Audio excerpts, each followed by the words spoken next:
რასაც ყველაზე მეტად ელოდება ნინიკო ეს არის ტელეფონი. თუ დავმალე ახლა იგი მესადმე ისე არ გამოჩნდეს. ეცა, აქ. ახლა შენ მითხარი რა ჭირს იმ ტელეფონს. რაცა ეწერება. ანახე? ითიშება. რო დავრეკავ ერთხელ მე გეითიშება. აჰა, გასაგები. ანუ ეკრანი ელემენტი აქვს დაზიანებული. მაშინ მე შენთან მაქვს ახალი ტელეფონი. ნახე?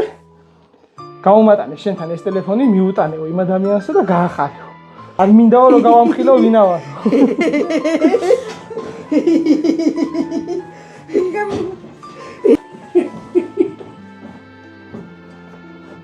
ნუნა, გვეყვანა მასეთი კაი ადამიანი. გაახარებს იგი ღმერთი. მე მანდალოთვილი ამ ყოფოს. ჩვენ განსაკუთრებით არ ვიცი რა ვიფიქრო. მეტირებ